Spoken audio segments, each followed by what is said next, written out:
listeners, welcome back to Cold Radio. I am your host Bhavna Joshi and we are here with the third episode of सेहत सूत्रा, जहां हम बात करते हैं ऐसे कॉन्सेप्ट्स पर जिससे हम आपकी लाइफ इजी और हेल्थ बेटर बना सकें।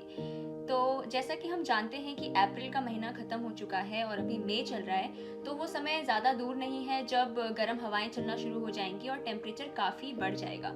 तो आज के पॉडकास्ट में हम इसी पर बात करेंगे कि हम उस समय के लिए अपने आप को कैसे तैयार कर सकते हैं, हेल्थ वाइज भी और इंफ्रास्ट्रक्चर वाइज भी। तो हमारे साथ हैं डॉक्टर सरू सिरोही, जो अभी इस वक्त as a general physician Delhi university में काम कर रही हैं, और एक स्पेशल गेस्ट भी हैं आज हमारे साथ मिस्टर आश्रय, जिन्होंने बैचलर्स अपनी कंप्लीट की है school of planning and architecture new Delhi से, और अभी वो करेंटली वर्क कर रहे हैं urban city planning with Delhi university में। तो अभी सबसे पहले जो सवाल है वो है सरू मैम से कि जो हीट वेव्स हैं, जो हम बात करते हैं कि गर्मियाँ आ गई हैं, टेम्परेचर बढ़ रहा है, गर्म हवाएं चल रही हैं, तो उस हीट वेव्स के कॉन्सेप्ट को अगर आप हमें समझाएं कि वो हीट वेव हैं क्या, किसे कहते हैं हम heat wave? Bhavna, heat wave को हिंदी में लू की लहर बोलते हैं। Basically heat wave is a period where excess local heat accumulates over a sequence of unusually hot days and nights. Typically, it lasts for several days to weeks and poses serious risks to human health, infrastructure and agriculture. Temperature का जो threshold होता है वो region wise decide करता है, very करता है, but generally defined as temperatures well above the normal maximum. For example, India में heat wave तब डिक्लेयर होती है when maximum temperature reaches at least 40 degrees Celsius in plains or 30 degrees Celsius in hilly areas with a departure from normal of at least 4.5 degrees Celsius. तो ma'am इस heat waves के causes क्या होते हैं? Heat wave usually एक large stagnant high pressure system की वजह से होती है। ये प्रेशर सिस्टम एयर मास की मूवमेंट को रोक देता है and thereby it keeps the atmosphere stable and hot. But Bhavna, the main issue is that cities today are not being designed to minimize the accumulation and generation of urban heat. Green space का loss हो रहा है, inappropriate housing material use हो रहा है, और इनकी वजह से human exposure to excess heat has been amplified. तो आपने अर्बन हीट की बात की, तो हम मिस्टर आश्रय के पास जाएंगे और उनसे ये पूछेंगे कि अर्बन हीट का जो ये कॉन्सेप्ट है ये क्या है, और एक्चुअल में ऐसा होता है कि जब मैं मानती हूँ कि अप्रैल से गर्मियाँ शुरू होती हैं और कहीं ना कहीं जुलाई तक गर्मियाँ चलती हैं, तो ऐसे में अगर हम सिटी लाइफ में, अगर दिल्ली जैसी सिटी की बात करें, तो यहाँ पे टेम्परेचर हमें बहुत ज़्यादा लगता है। सेम इसी टाइम पीरियड पे अगर हम कुछ ऐसे रूरल एरियाज़ में चले जाएं जहाँ पर ग्रीनरी है, वाटर रिसोर्सेज है, माउंटेन्स हैं, तो उस टाइम पे टेम्परेचर कम हो जाता है, तो वहाँ पे हमें कम महसूस होता है। तो इसके पीछे का क्या रीज़न है, ये अर्बन हीट वाला कॉन्सेप्ट क्या है, अगर आप वो हमें एक्सप्लेन करें तो। ज़रूर। सिटीज़ में इस फिनोमेना को बोलते हैं अर्बन हीट आइलैंड इफेक्ट। ये एक आर्टिफिशियल हीट है जो जनरेट हो चुकी है सिटी में। जैसे आप बोले, जो डिफरेंस आपको फील होता है दिल्ली में और किसी पहाड़ वाली जगह में या किसी भी गांव में, पहाड़ होने की ज़रूरत नहीं है, वो यही रीज़न है। हम एक आर्टिफिशियल हीट जनरेट कर रहे हैं सिटीज़ में, तो सिटीज़ एक जाइंट हीट स्टोरेज सिस्टम बन जाता है। इसको हम अर्बन हीट आइलैंड इफेक्ट बोलते हैं। इसके काफ़ी रीजंस होते हैं। हम जिस तरीके का मटेरियल यूज़ कर रहे हैं, जैसे डॉक्टर साहब ने बोला पेड़ कम हो गए हैं, मटेरियल जिस तरीके के यूज़ कर रहे हैं वो कितना हीट जनरेट करते हैं, कितना एब्जॉर्ब करते हैं, कितना धीरे रिलीज़ करते हैं, और रात को कैसे रिलीज़ करते हैं, उस पर डिपेंड करता है कि सिटी कितनी गर्म हो रही है। जैसा नॉर्मली क्या होता है कि सिटीज़ में सनसेट के बाद भी वार्म हमें फील होता है, तो उसके पीछे का रीज़न भी अगर आप हमें बताएं। उसका reason urban heat island effect ही है। जिस तरीके के हम मटेरियल्स यूज़ करते हैं, जैसे एक one of the key material है वो है एसफॉल्ट, जिससे हमारी रोडें बनती हैं।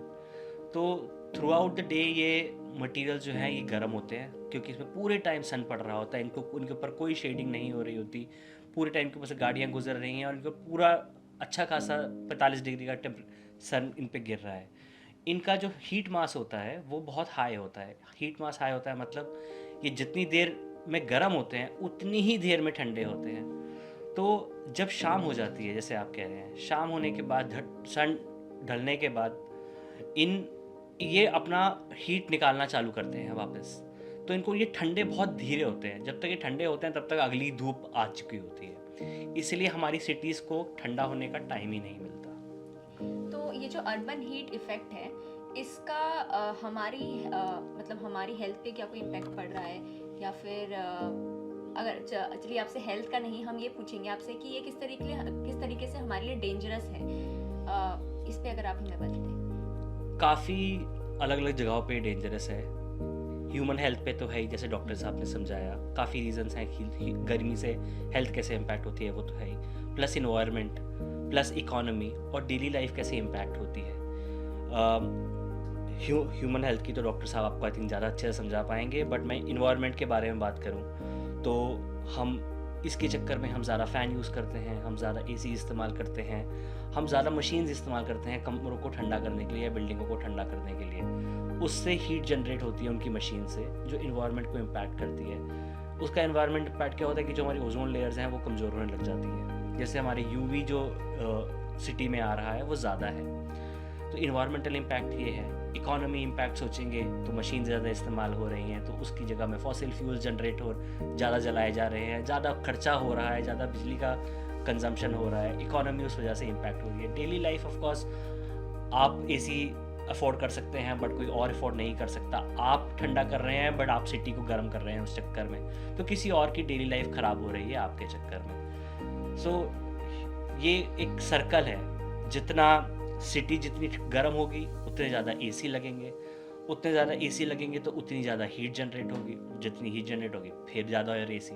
तो हमें कहीं पे एक बैलेंस क्रिएट करना बहुत ज़रूरी है, रादर देन फाइंडिंग कि हम ठंडा करते रहे सिटी को। तो जैसे आपने एसी की बात की कि एसी जो है वो कि एसी हीट जनरेट कर रहा है कहीं ना कहीं और टेम्परेचर को बढ़ा रहा है, तो क्या इस हिसाब से तो हमें एसी बंद कर देनी चाहिए पूरी तरीके से, तो लेकिन ये क्या एक वैलिड सॉल्यूशन होगा कि हम एसी का यूज़ पूरी तरीके से बंद कर दें आज के टाइम पे, जहाँ पे हम एसी को ऑफिसेज में यूज़ कर रहे हैं, घरों में यूज़ कर रहे हैं? तो इसका एक मेजर रीज़न है कि मैं ये नहीं कहूँगा कि पूरी तरह एसी बंद कर दीजिए। कुछ इक्विपमेंट्स होते हैं, कुछ मशीन्स होती हैं जो इतना ठंडी रीजन में ही काम कर सकती हैं। हाँ, जैसे मैंने आपको बोला कि एक साइकिल है। तो हम जितना ठंडी की हमें आदत पड़ जाएगी, हम सिटी को उतना गर्म करते जाएंगे। सिमिलर तरीके से आज हमें अगर 23 डिग्री में बैठने की आदत पड़ जाएगी तो हमें एसी चाहिए। हम उसको नेचुरल वेंटिलेशन से कितना ठंडा नहीं कर पाएंगे दिल्ली या किसी भी हॉट सिटी में जैसे अहमदाबाद, बॉम्बे, दिल्ली ऑफ कोर्स। तो हमें ये धीरे धीरे करके आदत डालनी पड़ेगी कि हम एक नेचुरल वेंटिलेशन की आदत डाल लें कि आज हम 23 में बैठ रहे हैं तो हम धीरे धीरे करके 24 की आदत डालें, 25 की आदत डालें, 30 की आदत डालें। अगर हम 30 तक में नॉर्मल बैठ रहे हैं या नॉर्मल वेंटिलेशन में बैठ पा रहे हैं तो ऑफ कोर्स हम अपनी need on a AC reduce कर पाएंगे, which is very good for a city as well as environment of course. बिल्कुल, डिपेंडेंसी तो हमेशा से एक मेजर थ्रेट रहा है, तो पूरी तरीके से डिपेंडेंट नहीं होना है, हम यूज़ करते रहें उसे लिमिटेड उसमें। उसके बाद दोबारा से हम अर्बन हीट आइलैंड इफेक्ट पे वापस आते हैं, और अगर हम इंडिया को एज अ ज्योग्राफिकली उसकी लोकेशन, उसकी कंडीशन को समझें तो वहाँ पे मैं समझना चाहूँगी कि किस तरीके से जो इशू है ये अर्बन हीट आइलैंड इफेक्ट का, वो इम्पॉर्टेंट है समझना, और इसको हम किस तरीके से टैकल कर सकते हैं। बहुत अच्छा क्वेश्चन है ये, और प्लानिंग के हिसाब से ये बहुत इम्पॉर्टेंट एस्पेक्ट है।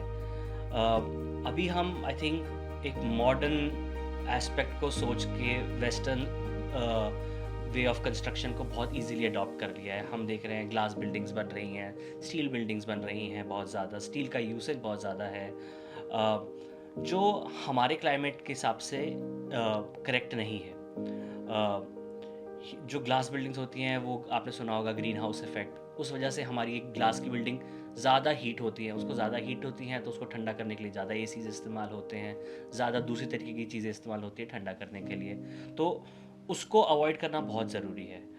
Local wisdom, local context, local climate should always be taken into consideration while building a good, efficient, sustainable building. तो इसका मतलब जो ग्लासेस हमें एस्थेटिक लगते हैं, देखने में फैसिनेटिंग लगते हैं, वो दरअसल हमें सिर्फ फैसिनेशन के लिए हैं, वो गर्मियों से हमें वो किसी तरीके से प्रोटेक्ट नहीं करते हैं। अब क्योंकि आपका बैकग्राउंड आर्किटेक्चर रिलेटेड है, तो मैं आपसे पूछना चाहूँगी कि हम जब अपने क्योंकि हम इंडिया की बात कर रहे हैं, तो हमारा जो ट्रेडिशनल आर्किटेक्चर है वो भी बहुत अच्छा है। तो क्या ट्रेडिशनल आर्किटेक्चर में कोई ऐसी चीज़ें हैं जो हमें हीट से प्रोटेक्ट करती हैं? अगर आप उस पे हमें समझाएं। आपने पुराने घर देखे होंगे, उनका प्लानिंग आज के घरों की तरह नहीं होता था।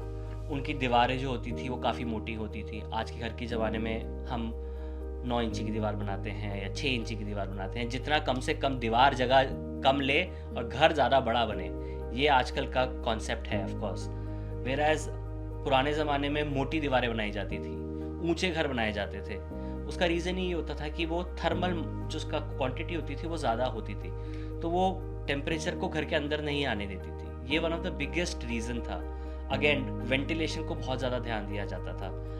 घर की छतें ऊंची हुआ करती थी कि जैसे बोलते हैं हॉट एयर राइजेज अप, तो गर्म हवा ऊपर चली जाती थी, तो जब हम नीचे रहते हैं तो वो एरिया हमेशा ठंडा रहता था। अब हमें नंबर ऑफ फ्लोर्स बनाने की चाहत इतनी हो गई है कि हम जिसमें पहले एक घर बनता था वहाँ हम तीन मंजिल बना रहे हैं की कोशिश कर रहे हैं, घर छोटे बना रहे हैं, तो हम हीट का जो हॉट एयर है वो हम हमारे एकदम सर पे ही है, तो हमें इसीलिए गर्मी भी ज़्यादा लगती है।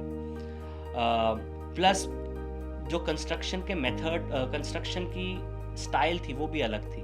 आप देखो राजस्थान में हवेलियाँ हुआ करती थी, तमिलनाडु में चेटिनाड हाउसेज हुआ करते थे। ये बनते थे कोर्टयार्ड के अराउंड, जहाँ कोर्टयार्ड से जो गर्म हवा है वो बाहर निकल जाए, वेंटिलेशन कॉन्स्टेंटली बना रहे।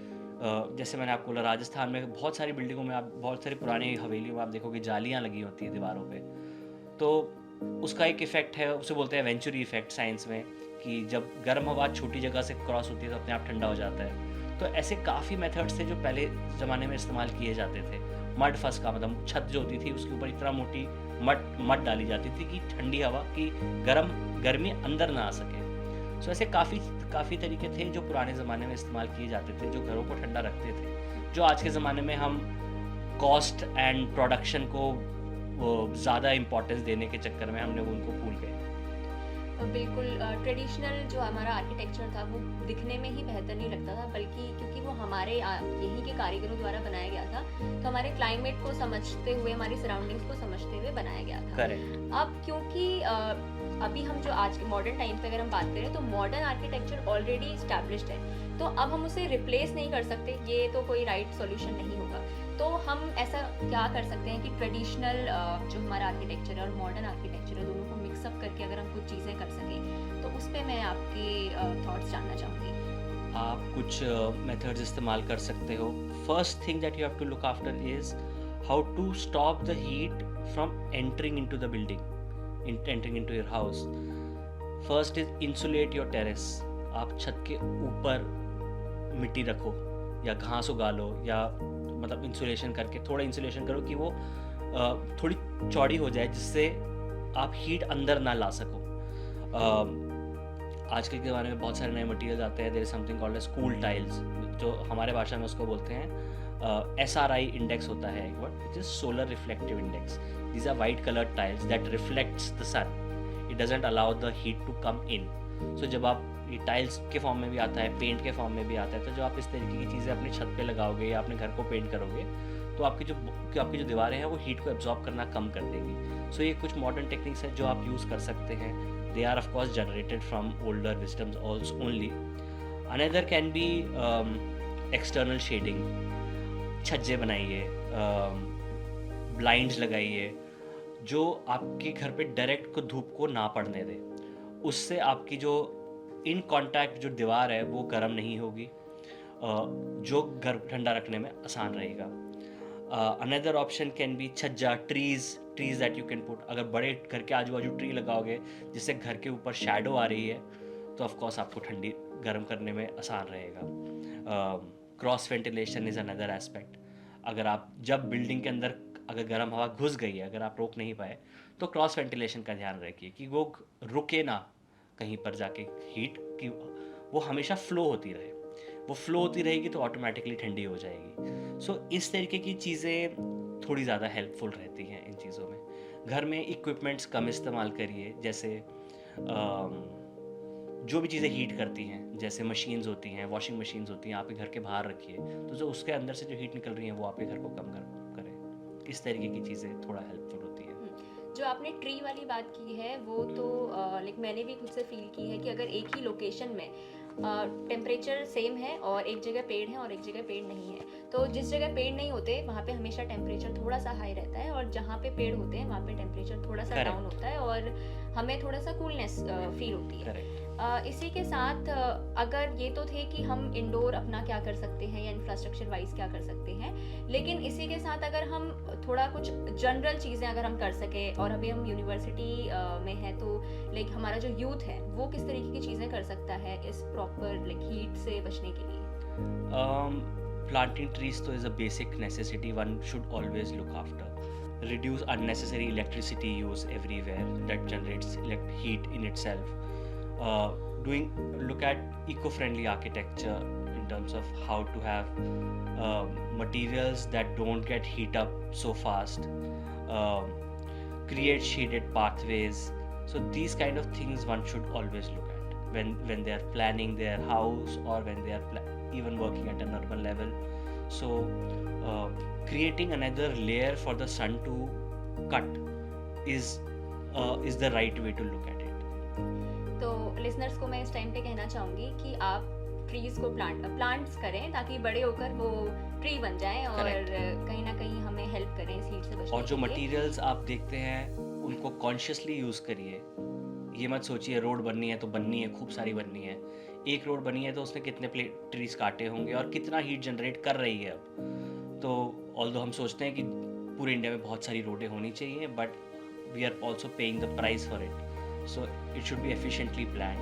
When you look at planning these things must be taken into account. जब हम प्लांट्स की बात कर रहे हैं तो हम बात कर रहे हैं कि हम बाहर पार्क्स में या बड़े किसी गार्डन में हम प्लांटिंग करें, लेकिन क्या इंडोर प्लांट्स कहीं हमें हीट में हेल्प करते हैं, हीट को डिक्रीज करने में, या फिर वो सिर्फ डेकोरेशन पर्पस से हैं? वो डेकोरेशन पर्पस के लिए होते हैं, प्लस वो हीट के लिए तो हेल्प नहीं करते घर के अंदर, बट वो एयर की क्वालिटी ज़रूर बेटर करते हैं। स्नेक प्लांट है, ऑलिव प्लांट है, एरिका पाम है, they reduces the carbon dioxide in the room, even PM 2.5 they reduces, so of course they have another reason to tackle basically.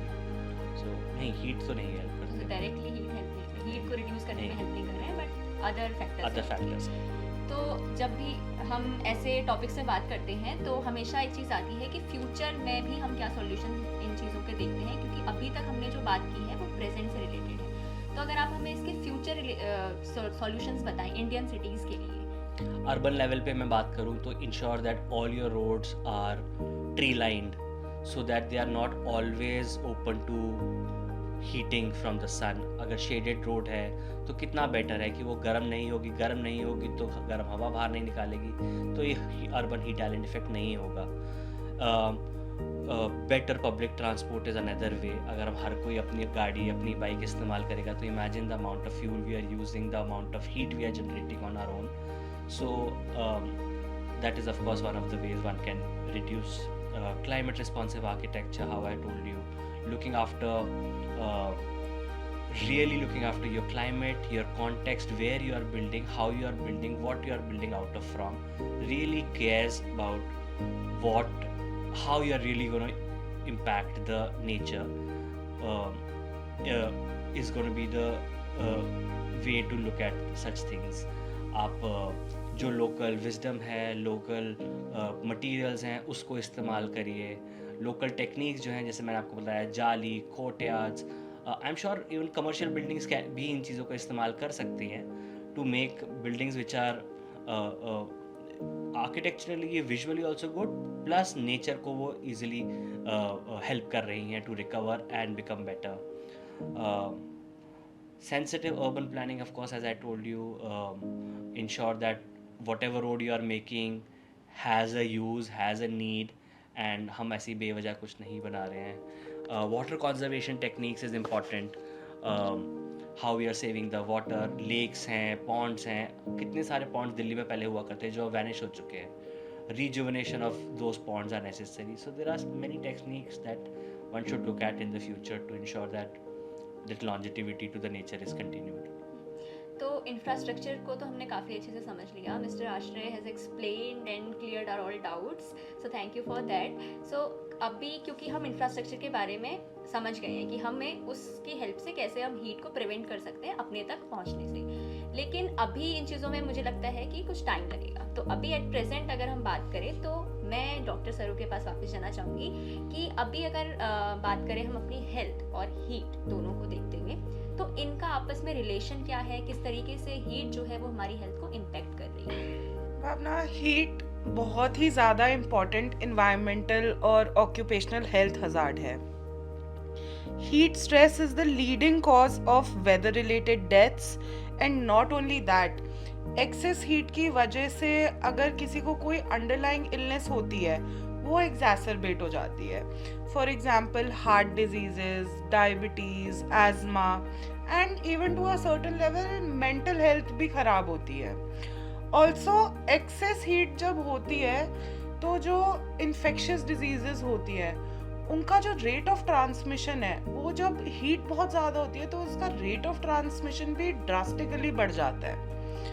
अच्छा, एक और पॉइंट ये भी है कि जो हमारी पॉपुलेशन है, so we basically have an ageing population, and apart from that जो नॉन कम्युनिकेबल डिजीजेस होती है, मतलब कि diabetes, hypertension, cardiovascular diseases, asthma, ये नॉन कम्युनिकेबल डिजीजेस होती है. इन सब का जो प्रेवलेंस रेट है वो बहुत ज़्यादा इंक्रीज हो चुका है. तो इन दो रीजंस की वजह से हमारी जो पॉपुलेशन है वो बहुत ज़्यादा ससेप्टेबल हो गई हैं नेगेटिव हीट इम्पैक्ट्स के लिए. बट अच्छी बात ये है इसमें, अगर हम इसको एक पॉजिटिव स्पिन डालने की कोशिश करें चीज़ों पे, कि जो नेगेटिव इम्पैक्ट्स ऑफ हीट होते हैं they are very predictable and largely preventable. Practical, feasible and often low cost interventions at the individual level, community, organizational or government levels can save lives. Ma'am, आपने जो चीज़ें बताई इसमें हमें health और heat का इम्पैक्ट पता चला आपस में, और कैसे ये इन जनरल हमें अफेक्ट कर रहा है, और जैसे आपने कहा कि ये नॉन कम्युनिकेबल डिजीजेस को भी किसी न किसी तरीके से बढ़ा रहा है, डायरेक्टली या इनडायरेक्टली. तो अभी अगर हम, ठीक है, हमने ये चीज़ समझ ली कि हमें ये जनरल कैसे अफेक्ट कर रहा है, बट अगर मैं हीट से रिलेटेड डायरेक्टली जो इलनेसेस हैं, अगर मैं उस पर आपसे जानना चाहूँ कि अगर आप हमें वो बताएं कि डायरेक्टली हीट से कौन सी इलनेसेस हमें हो सकती हैं, और इसी के साथ उसके क्योर क्या होंगे और सिम्टम्स कैसे हमें देखने को मिल सकते हैं. ठीक है, हीट रिलेटेड इलनेसेस बेसिकली एक स्पेक्ट्रम होता है जो बहुत ही माइनर चीज़ों से लेके बहुत ही मेजर एंड ऑफन फेटल चीज़ों तक एक पूरा स्पेक्ट्रम होता है, एक पूरी रेंज होती है हीट रिलेटेड इलनेसेस की. तो ये सबसे माइनर जो होता है ये शुरू होती है हीट रैश से, और एकदम जब ये बढ़ जाता है, जब ये मैक्सिमम तक जाता है, तो ये जो फेटल भी होता है तो उसको हम हीट स्ट्रोक कहते हैं. तो ये एक पूरा स्पेक्ट्रम है. तो हम सबसे पहले हीट रैश, सबसे छोटे से बात करेंगे. Heat rash basically skin irritation होती है, जो गर्मी में जब हमको बहुत ज़्यादा एक्सेसिवली स्वेटिंग हो रही होती है उसकी वजह से होती है. तो इसके सिम्टम्स क्या होते हैं कि छोटे छोटे रेड क्लस्टर्स ऑफ पिंपल्स हो जाएंगे या छोटे छोटे ब्लिस्टर्स बन जाएंगे. ये यूजुअली नेक पे, अपर चेस्ट पे, ग्रॉइन पे, ब्रेस्ट के नीचे, एल्बो की क्रीजेस में यहाँ पे देखने को मिलते हैं. बहुत माइनर सा होता है, तो इसमें आपको कोई इतना टेंशन लेने की ज़रूरत नहीं है. जिन लोगों को ये ज़्यादा हो रहा है तो उन लोगों को कोशिश करनी चाहिए कि वो किसी लेस ह्यूमिड और किसी कूलर जगह पे काम करे. But of course that is not always a possibility. तो क्या आपको और क्या करना है आपको इसके लिए कि जो रैश का एरिया है उसको ड्राई रखना है, पाउडर्स यूज़ करने हैं ताकि आपको इंक्रीज़ हो जाए, आपका कंफर्ट लेवल इंक्रीज़ हो जाए. बट आपको कोई भी ऑइंटमेंट या फिर कोई भी क्रीम यूज़ नहीं करनी. तो ये तो हो गई सबसे जो हमारा माइनर होता है हीट रैश, उसके बारे में बात. Second on the spectrum is heat cramps. Heat cramps उन लोगों को होते हैं जो बहुत ज़्यादा स्वेट करते हैं क्योंकि वो कोई बहुत स्ट्रेनुअस एक्टिविटी या बहुत स्ट्रेनुअस एक्सरसाइज कर रहे होते हैं। सो जो स्वेटिंग हो रही होती है ये बेसिकली क्या करती है, बॉडी के सॉल्ट लेवल को और मॉइस्चर लेवल को डिक्रीज कर देती है। लो salt levels in the muscle causes painful cramps, तो इसलिए इनको हम हीट क्रैम्प्स बोलते हैं। तो ये आपको ऐसे मैनिफेस्ट करेगा कि आपको पेन या स्पाज्म हो रहे हैं आपके पेट में, एब्डोमेन में या आर्म्स में या लेग्स में।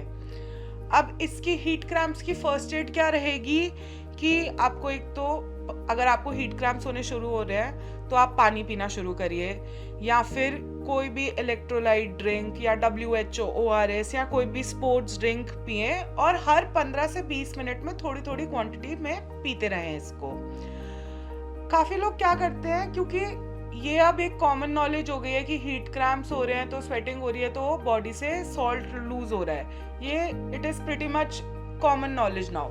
तो काफी लोग क्या करते हैं, इसको करेक्ट करने के लिए सॉल्ट की टैबलेट्स खा लेते हैं, बट CDC की गाइडलाइंस के हिसाब से हमें हीट क्रैम्प्स में सॉल्ट टैबलेट्स अवॉइड करनी चाहिए, 100% अवॉइड करनी चाहिए।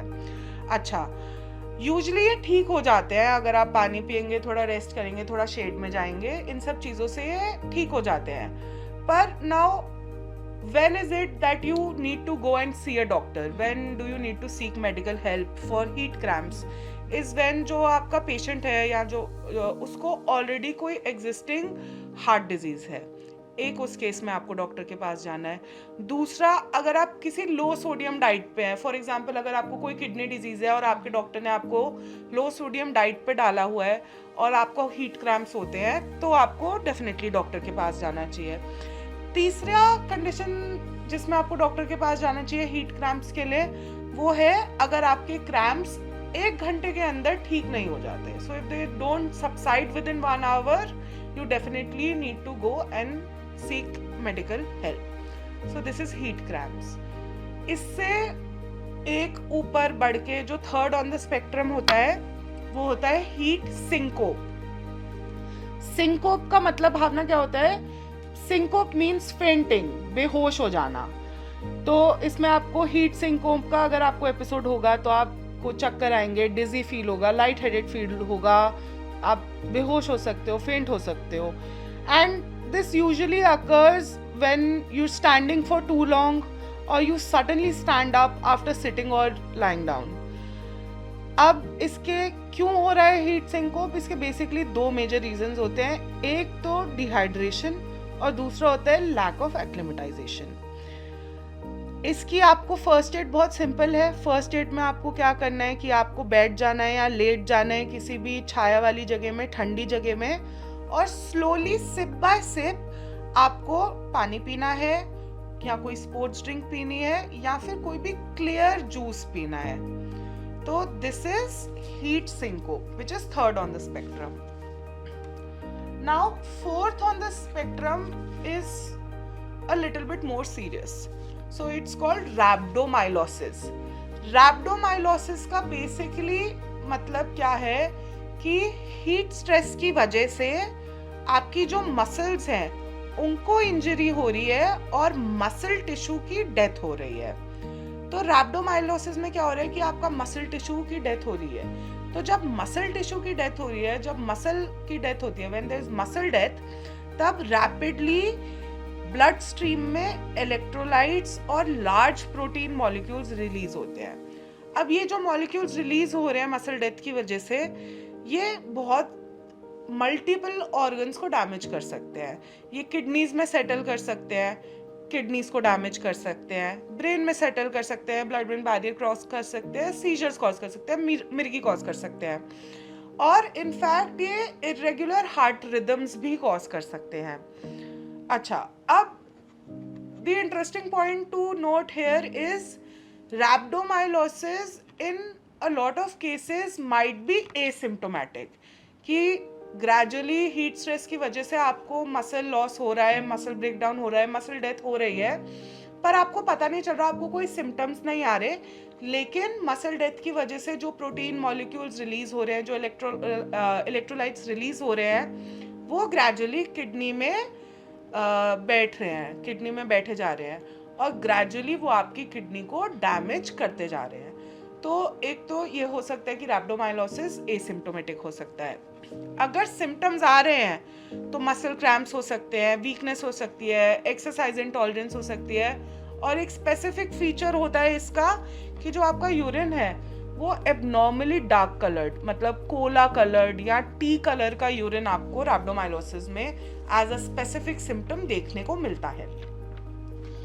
Now how do you give first aid to a person जिसको एक्टिवली रैप्डोमाइलोसिस के सिम्टम्स दिख रहे हैं? सो जो भी एक्टिविटी कर रहे हो इमिडिएटली स्टॉप कर दो, पानी पियो। अब पहले तो जो हमने पहले 3 स्पेक्ट्रम में बात करी थी, हीट रैश की, हीट सिंकोप की, उन सब में हम इलेक्ट्रोलाइट ड्रिंक्स ये सब हम प्रेफर कर रहे थे, पर रैप्डोमाइलोसिस में सिर्फ पानी पियो, कोई इलेक्ट्रोलाइट ड्रिंक या स्पोर्ट्स ड्रिंक ना पियो। एंड इसमें आपको immediately, so this can not be managed just by first aid, so you have to immediately go seek medical attention.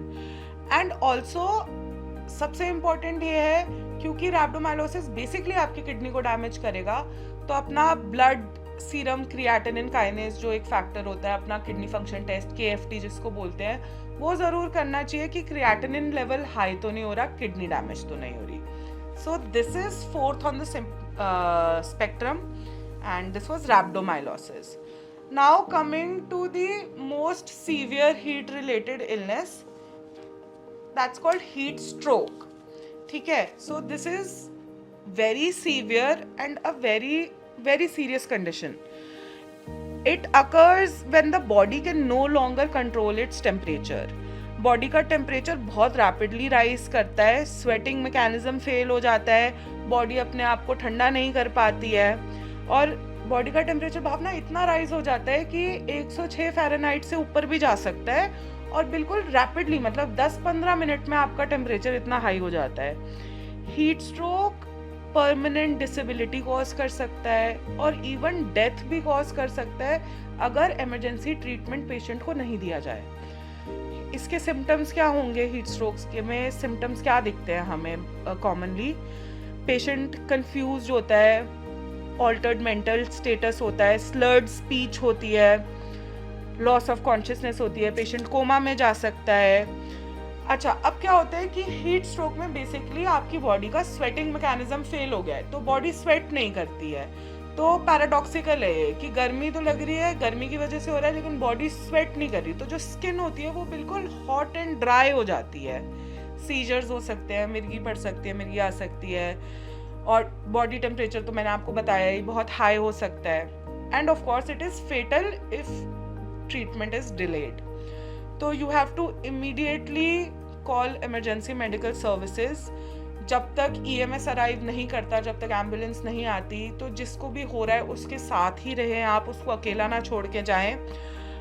Patient को किसी शेडेड कूल एरिया में शिफ्ट करें, और जितना भी आउटडोर क्लोथिंग जितनी भी है, जितनी भी रिमूव कर सकते हैं वो रिमूव कर दीजिए।